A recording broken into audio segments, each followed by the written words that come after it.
How exactly do you surrender fear? Let's talk about it. And I just want to be clear, fear doesn't always have to be panic. Sometimes fear looks like perfectionism. Sometimes fear looks like overthinking in a conversation. Sometimes fear looks like trying to control an outcome that was only ever meant for God to hold. One of my biggest fears is failing. And I carry the pressure to prove that my dream works. I replay conversations in my head all the time, wondering if I said the wrong thing. I triple check everything because I'm terrified of losing the people I love. Then I started reading David. His own son Absalom stole the kingdom from him.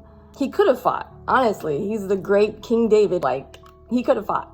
He could have forced his way back into the throne. He had the people, he had the council, he had the military power. Instead, David did something that honestly made no sense. He sent the Ark of God back to Jerusalem, said, "Don't follow me, you go back." He fled the kingdom and said, "If God wants me back, he'll bring me back. And if not, I'll trust him anyways." And honestly, that sentence, that passage completely just changed the way I'm thinking. It's in 2 Samuel 15 if you want to read it. Because now I see fear in a different light. Maybe fear isn't believing something bad might happen. Maybe fear is believing my control matters more than God's sovereignty. And here's the uncomfortable truth.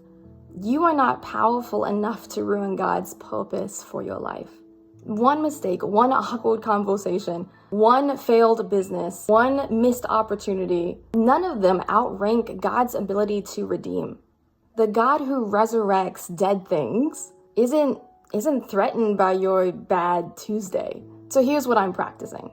First, when I make a mistake, I hold this phrase in my head.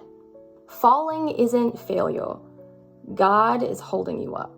And 2, every morning I write in my journal, I say, I surrender my fears to God. And usually it varies at the end, but I'll say something like, because God is big enough to hold them. Because surrendering isn't pretending that nothing's wrong. It's resting in the truth that even if something does go wrong, even if you do make a mistake, even if your worst fears comes to light, God is already there, already taken it into account, and he'll walk you through it. Thank you so much for listening. I just wanted to share. This is just part 1. Part 2 is coming next. Bye.